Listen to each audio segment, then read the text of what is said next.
Praise the lord. ప్రభువైన యేసుక్రీస్తు నామంలో మీకందరికీ కూడా శుభములు తెలియజేస్తూ ఉన్నాను.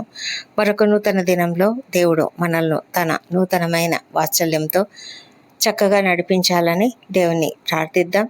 ఆయన నడుపుదల కొరకు మనము నిత్యము ఆయన పాదం వేచి చూడాలి కదా. ఉదయకాలంలోనే ఆయన వాక్యంను ధ్యానించడం మనకు ఒక ధన్యత, మనకు మార్గనిర్దేశనం చేయుటకు అది ఒక గొప్ప మార్గము. మరి దేవుడు ఈ దినము మనకు సమృద్ధి అయిన జీవమునివ్వడానికి ఈ లోకానికి నేను వచ్చానని చెప్తున్నాడు. ఆయన గొర్రెలకు నేను మంచి కాపరిని, నా స్వరము ఎవరైతే వింటారో వారందరూ కూడా తప్పకుండా ఒక మంచి జీవితంలో ఉంటారు అని చెప్తున్నాడు. గొర్రెలు నా స్వరము వింటాయి, నా గొర్రెలు నా స్వరం వింటాయి. ఈ లోకంలో అనేకమైన గొర్రెలు ఉంటాయి. మామూలుగా గొర్రెల మందలను కాచే అటువంటి ఆ వ్యక్తి యొక్క స్వరాన్ని గొర్రెలు చాలా చక్కగా గుర్తిస్తాయట. ఎవరైనా వేరే వాళ్ళు అతను పిలిచినట్లే ఎంతగా పిలిచినా కూడా అవి రావు. కానీ ఎప్పుడైతే ఆ గొర్రెల కాపరి అతడు పిలిచినప్పుడు మాత్రమే అవి పలుకుతాయి, అతనికి మాత్రమే అవి రెస్పాండ్ అవుతాయి. మనము నిజంగా దేవుని యందు విశ్వాసం ఉంచినట్లయితే మనము కూడా దేవుని యొక్క స్వరాన్ని వినగలుగుతాము.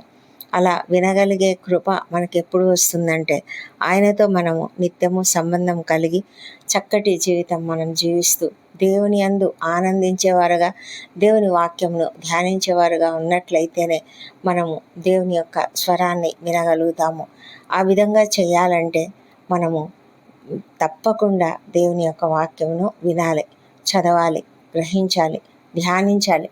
వాక్యము ధ్యానం చేసేటప్పుడు దేవుడు మనతో మాట్లాడతాడు. దేవుని యొక్క పద్ధతి అదే కదా. మరి మనము నిజంగా దేవునితో సంబంధం కలిగి ఉండాలి, దేవుని స్వరం వినాలని ఆశ ఎవరికైతే ఉంటుందో వారందరూ కూడా తప్పకుండా దేవుని యొక్క వాక్యంను చదవాలి. దేవుని యొక్క స్వరము మనలను ఒక నిరాశలోకి, నిస్పృహలోకి నడిపించదు, కానీ ఆ స్వరము మనలని ఒక మంచి ధైర్యాన్ని ఇచ్చే స్వరంగా ఉంటుంది. అది మనకు లైఫ్ నిచ్చేదిగా ఉంటుంది, జీవం నిచ్చేదిగా ఉంటుంది. ఎంత నిరాశలో, నిస్పృహలోని ఉన్నా దేవుడు నీ దగ్గరికి వచ్చి మాట్లాడినప్పుడు, వాక్యం ద్వారా అయినా సరే, ఏ విధంగా అయినా సరే ఆయన నీతో మాట్లాడినప్పుడు నీలో నూతనమైన ఉత్సాహం కలుగుతుంది. మరి గిద్యోనును మనము గమనించినట్లయితే, గిద్యోను పాత నిబంధనలో న్యాయాధిపతుల గ్రంథంలో గిద్యోను అనే వ్యక్తి ఉన్నాడు.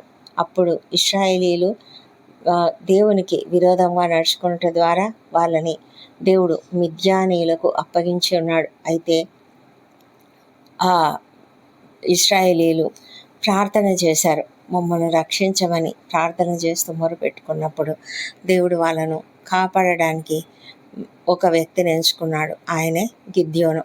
ఆ గిద్యోను అనే వ్యక్తి తను చాటుగా గోధుమలు దుల్లగొట్టుకుంటూ ఉన్నాడు.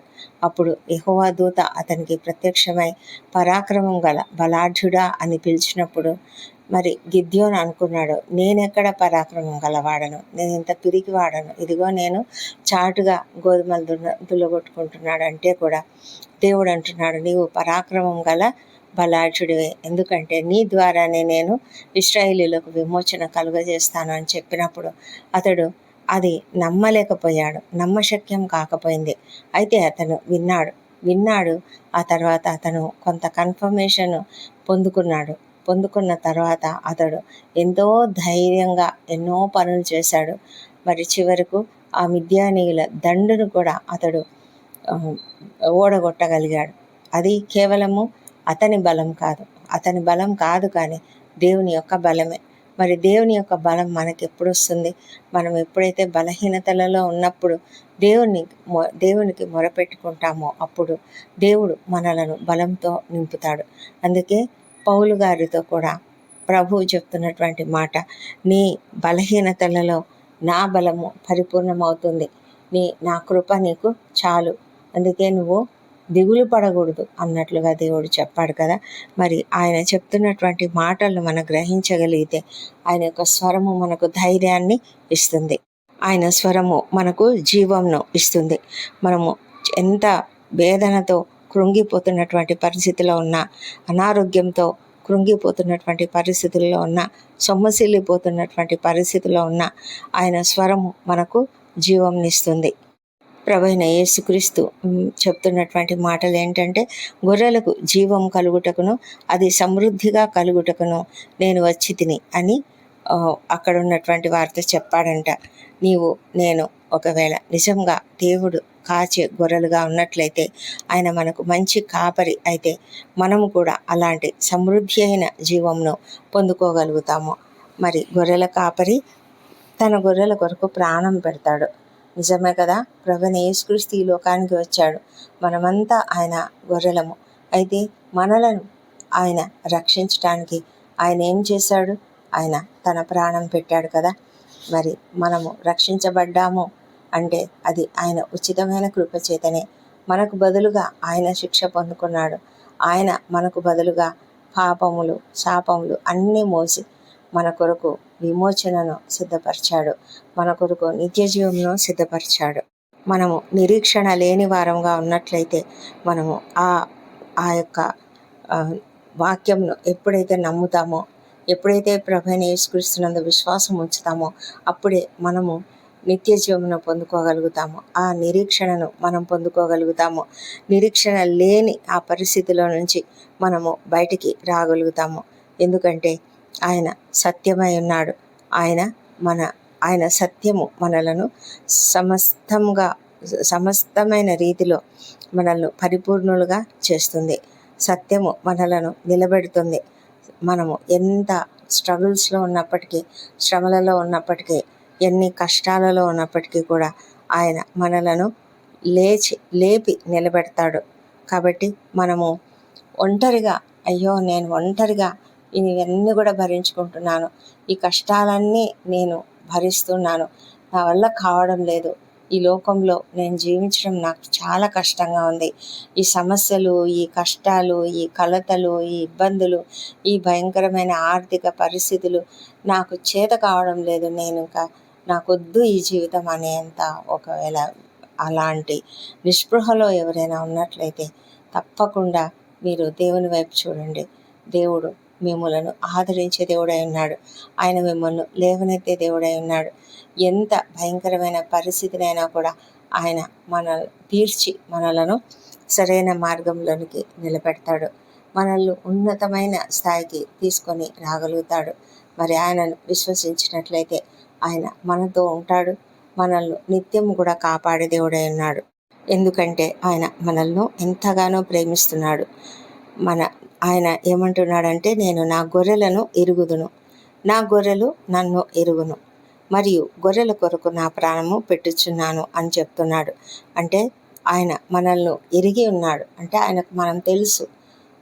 నీవు తెలుసు, నేను తెలుసు. ఆ విషయం మరి మనకు తెలియాలి కదా. నేను కూడా ప్రభువును ఎరిగిన వారమై ఉండాలి. అలా ఎరిగి ఉండాలంటే మనం వాక్యం చదువుకోవాలి, ధ్యానించాలి, ఆయనతో సమయం గడపాలి. అప్పుడే మనం ఆయనను తెలుసుకుంటాం. ఎవరైనా ఇంకొక వ్యక్తిని గురించి తెలుసుకోవాలంటే కొద్ది కాలం వాళ్ళతో కలిసి మాట్లాడడం, వాళ్ళతో కొంత సమయం గడపడం, ఈ విధంగా చేసినప్పుడే మనకు వారి గురించి తెలుస్తుంది కదా. అలాగే మనము ప్రభువుతో నిత్యము సహవాసం కలిగి ఉంటే ఆయన నీ పట్ల, నా పట్ల ఎంత ప్రేమ కలిగి ఉన్నాడో, ఎంత శ్రద్ధ కలిగి ఉన్నాడో, నీ గురించి, నా గురించి ఆయన ఎంత ఆలోచిస్తున్నాడో అది మనకు తెలుస్తుంది. ఆయనకు మన పట్ల ఒక ప్రత్యేకమైన ప్రణాళిక ఉంది. మనల్ని సరైన మార్గంలో నడిపిస్తాడు. తన యొక్క చిత్త ప్రకారం తను మన కొరకు ఏ ప్రణాళికనైతే సిద్ధపరిచాడో దానిని ఆయన నెరవేరుస్తాడు. మనం ఎన్నో ఆలోచనలు చేస్తాం, కానీ మన ఆలోచనలు, మన తలంపులు ఆయన తలంపుల కంటే చాలా డిఫరెంట్గా ఉంటాయి. ఆయన తలంపులు మన పట్ల ఎప్పుడు కూడా చాలా ఉన్నతమైనవి. అందుకే మనకు తెలియదు. అయితే మనం ఎప్పుడైతే దాన్ని గ్రహిస్తామో అప్పుడు మనం కూడా దేవుని యందు విశ్వాసంతో ఎన్ని కష్టాలున్నా, ఎన్ని సమస్యలున్నా, ఎన్ని శ్రమలు మనం పొందుకుంటున్నా, ఎంత అనారోగ్యం ఉన్నా కూడా ప్రతి పరిస్థితిలో కూడా మనము ఆయనను ఆనుకొని జీవిస్తూ మనం నెమ్మదిగా, సంతోషంగా, ప్రశాంతంగా ఉండగలుగుతాము. అలాంటి జీవితము నీకు, నాకు దేవుడు అనుగ్రహించాలని మనము దేవుణ్ణి ప్రార్థిద్దాం. దేవుడి కృపావార్తను దీవించునుగాక. ప్రార్థించుకుందాం. పరిశుద్ధుడైన దేవా, సర్వశక్తిమంతుడా, నీకే వేలాది వేల స్థుతులు స్తోత్రములు చెల్లిస్తున్నాం నాయన. అద్వితీయుడవు, ఆశ్చర్యకరుడవు నాయన. మా ప్రభా, మా జీవితాలలో మా పట్ల నీకున్నటువంటి ప్రణాళికను మేము ఎరుగుదుము. ఎందుకంటే నీవు మా పట్ల ఒక ప్రత్యేకమైన ప్రణాళిక ఉన్నదని మాకు తెలుసు కాబట్టి మేము ధైర్యంగా జీవించగలుగుతున్నాం. అయితే ఇంకా ఎవరైతే తెలుసుకోలేదో, ఎవరైతే ఇంకా నీ సన్నిధి నీతో సహవాసం లేకుండా తెలుసుకోలేకుండా ఉన్నారో అలాంటి వారిని ప్రభా మీరు కరుణించండి, కాపాడండి, వారితో మీరు మాట్లాడండి. దేవా ప్రభా, వారు నిన్ను తెలుసుకునేలాగా పరిశుద్ధాత్మ కార్యమును జరిగించమని ప్రార్థిస్తున్నాం ప్రభా. ప్రతి ఒక్కరి పట్ల నీకెంతో శ్రద్ధ ఉన్నది, ఎంతో ప్రేమ ఉన్నది, ఎంతో ప్రణాళిక ఉన్నది ప్రభా. ప్రతి ఒక్కరు అది తెలుసుకొని తండ్రి నీపైన విశ్వాసంతో, ధైర్యంతో ఈ లోకంలో జీవించడానికి కృప దయచేయమని నీ సన్నిధిలో ప్రార్థిస్తున్నాం ప్రభా. ఎంతమంది అయితే ఇంకా నిన్ను అంగీకరించిన స్థితిలో ఉన్నారో వాళ్ళను దయతో మీరు తాకండి, వారి హృదయాలను మీరు స్పృశించండి మా దేవా ప్రభా. సంధించండి దేవా, వారి మనోనేత్రాలను తెరవమని ప్రార్థిస్తున్నాం. తప్పకుండా నేను తెలుసుకొని తండ్రి సంతోషకరమైన జీవితం జీవించగలిగేలాగా వారికి మీ కృప అనుగ్రహించమని ప్రార్థిస్తున్నాం తండ్రి. మా ప్రభా తండ్రి, మరి ఈ దినమంతా కూడా మేము నీ సన్నిధిలో నీ యొక్క వాక్యమును ధ్యానించుకుంటూ ఉండులాగున మాకు కృప దయచేయండి. ఈ ఉదయ కాలమున మీరు ఇచ్చిన ఈ వాక్యమును బట్టి నీకు వందనం చెల్లించుకుంటున్నాము. నీవు మా మంచి కాపరిగా ఉన్నందుకు నీకు వేలాది వేల స్తోత్రములు. మాకు జీవం కలుగుటకు నీవు వచ్చినందుకు, మాకు సమృద్ధి అయిన జీవమును ఇస్తున్నందుకు నీకు వందనాలు చెల్లించుకుంటున్నాం. ఇదినమంతయు మా ఉద్యోగ జీవితాలలో మాకు తోడై ఉండండి. మమ్ములను క్షేమంగా నడిపించండి, చక్కగా ఆరోగ్యంగా నడిపించండి. మా పనులలో మాకు మంచి తెలివిని, జ్ఞానం అనుగ్రహించండి. మేము నీ కొరకు చక్కగా పని చేయుటకు సహాయం చేయమని కూడా ప్రార్థిస్తున్నాం. నీకు మహిమకరంగా మేము జీవించడానికి కృప దయచేయండి. మా ప్రభా నాయన, విద్యార్థులను దీవించి వారందరూ కూడా నాయన ఎంతగానో చక్కగా సిద్ధపడుతున్నారు, ఉన్నత తరగతుల కొరకు వెళ్తున్నారు. వారు ఎంతగానో సిద్ధపడుతున్నారు. ఎంతోమంది కాంపిటేటివ్ ఎగ్జామ్స్ రాస్తున్నారు. ప్రతి ఒక్కరికి విజయం అనుగ్రహించండి. పరీక్షలు రాసి రిజల్ట్ కొరకు ఎదురు చూసిన వారిని దీవించి వారికి చక్కటి రిజల్ట్ అనుగ్రహించమని ప్రార్థిస్తున్నాము. మా ప్రభా, ఈ దినం ఇంటర్వ్యూలకు హాజరవుతున్న వారికి తప్పకుండా విజయం అనుగ్రహించండి. మా ప్రభా తండ్రి, ఎంతమంది నిరుద్యోగులుగా ఉన్నారో ఆ సమస్యల నుంచి వారికి విడుదల దయచేయండి. ఎంతోమంది అప్పుల సమస్యలు, ఆర్థిక ఇబ్బందుల్లో ఉన్నారు తండ్రి. కృపతో, కనికరంతో వారిని ఆ పరిస్థితుల నుంచి బయటికి తీసుకురమ్మని ప్రార్థిస్తున్నాము. మా ప్రభా నాయన, మరి వారి ఎదుట అనేక మార్గంలను తెరవండి. వారు చేసే ప్రతి ప్రయత్నాన్ని కూడా మీరు సఫలం చేయమని ప్రార్థిస్తున్నాము. వివాహ ప్రయత్నం సఫలం చేయండి. సంతానం కొరకు ఎవరెవరైతే ఎదురు చూస్తున్నారో వారందరినీ మీరు దీవించి తప్పకుండా చక్కటి సంతానం వారికి అనుగ్రహించమని ప్రభా నేను ప్రార్థిస్తున్నాము. దేవా, ప్రతి లోపమును సవరించి నాయన ఆశపడే ప్రాణాన్ని మీరు తృప్తిపరిచే దేవుడు కనుక ప్రతి ఒక్కరిని కూడా తృప్తిపరచమని ప్రార్థిస్తున్నాము. గర్భిణీ స్త్రీలను ఆశ్రయించండి, వారికి సుఖమైన ప్రసవం అనుగ్రహించమని వేడుకుంటున్నాం ప్రభా. ప్రతి కుటుంబంలో సంతోషము, సమాధానం అనుగ్రహించండి. కలతలు, కన్నీళ్లు తీసివేయమని ప్రార్థిస్తున్నాం తండ్రి. దేవా ప్రభా, మరి ఎవరైతే అనారోగ్యంతో ఉన్నారో వాళ్ళని మీరు దర్శించండి ప్రభా. మీరు ముట్టి స్వస్థపరచమని వేడుకొంచున్నాం. స్వస్థపరిచే దేవుడు మీరే. ఎంతమంది అయితే క్రిటికల్ కండిషన్స్లో ఉంటున్నారో, ఎంతమంది ఐసీయూలలో ఉన్నారో, వెంటిలేటర్ పై ఉన్నారో తండ్రి, ఆ కుటుంబాలను మీరు ఆదరించి తండ్రి ఆ వ్యక్తికి స్వస్థత త్వరగా అనుగ్రహించి క్షేమంగా ఇంటికి చేర్చండి. మా ప్రభా, కుటుంబ సభ్యులు ఎంతో ఆందోళన చెందుతూ ఉంటారు. మా ప్రభా, ఆర్థికంగా ఎంతో ఇబ్బందులు పడుతూ ఉంటారు. ఒక వ్యక్తి హాస్పిటల్లో ఉన్నట్లయితే ప్రభా, ఎన్ని రకాల మార్పులు చేసుకోవాల్సి వస్తుంది. వాళ్ళ యొక్క టైమింగ్స్ అన్నీ చూసుకోవాలి తండ్రి. మా ప్రభా, కృప చూపించండి నాయన తండ్రి. త్వరగా స్వస్థతనిచ్చి క్షేమంగా ఇంటికి చేర్చమని ప్రార్థిస్తున్నాం. భయంకరమైన వ్యాధులు, క్యాన్సర్ వ్యాధులు, కిడ్నీ వ్యాధులు, లివర్ వ్యాధులు, బ్రెయిన్లో సమస్యలు, లంగ్స్లో సమస్యలు ప్రభా, ఇలాంటి ప్రతి పరిస్థితి నుంచి కూడా ప్రతి ఒక్కరికి విడుదల దయచేయండి ప్రభా. మైగ్రేన్ తలనొప్పులను తీసివేయండి తండ్రి. నరాల సంబంధిత వ్యాధుల నుంచి ప్రతి ఒక్కరికి విడుదల దయచేయండి. మానసిక రుగ్మతల నుంచి నాయన తప్పించండి, స్వస్థపరచండి. క్షేమం, ఆరోగ్యం ప్రతి ఒక్కరికి దయచేయమని వేడుకొంచున్నాము ప్రభా. కీమోథెరపీల గుండా, డయాలసిస్ల గుండా వెళ్తున్నటువంటి వారికి తండ్రి ఆ అవసరత రాకుండా కాపాడం తండ్రి. దేవా, మరి ప్రభా, నీకు సమస్తము సాధ్యం నాయన. కృప చూపించమని వేడుకొంచున్నాము. అద్వితీయుడు, ఆశ్చర్యకరుడు మా ప్రభా, స్వస్థపరిచే దేవుడు నాయన. పనిచేయని కిడ్నీలు ఏసునామములో పనిచేయనుగాక. మా తండ్రి లివర్ సమస్యలంతా కూడా బాగవునుగాక. ప్రభా నీ సన్నిధిలో బ్రతిమాలుతున్నాము, సహాయం చేయండి. మా నాయన తండ్రి, మరి ఎంతమంది అయితే కష్టములలో, ఇబ్బందులలో, అప్పుల సమస్యలలో ఉన్నారో వారిని దయ ఉంచి లేవనెత్తి ఆ పరిస్థితిలోంచి బయటికి తీసుకురండి. కృంగిపోకుండా కృంగుదలలో ఉన్న వాళ్ళని లేవనెత్తమని ప్రార్థిస్తున్నాం తండ్రి. మా ప్రభానైనా మరి అనేక మంది ల్యాండ్ సమస్యలు, కోర్టు సమస్యలు వాటితో బాధపడుతున్నారు. అన్యాయానికి గురైన వారు ఎంతగానో దిగులు చెందుతూ ఉన్నారు. నాయన ప్రభా కృప చూపించండి.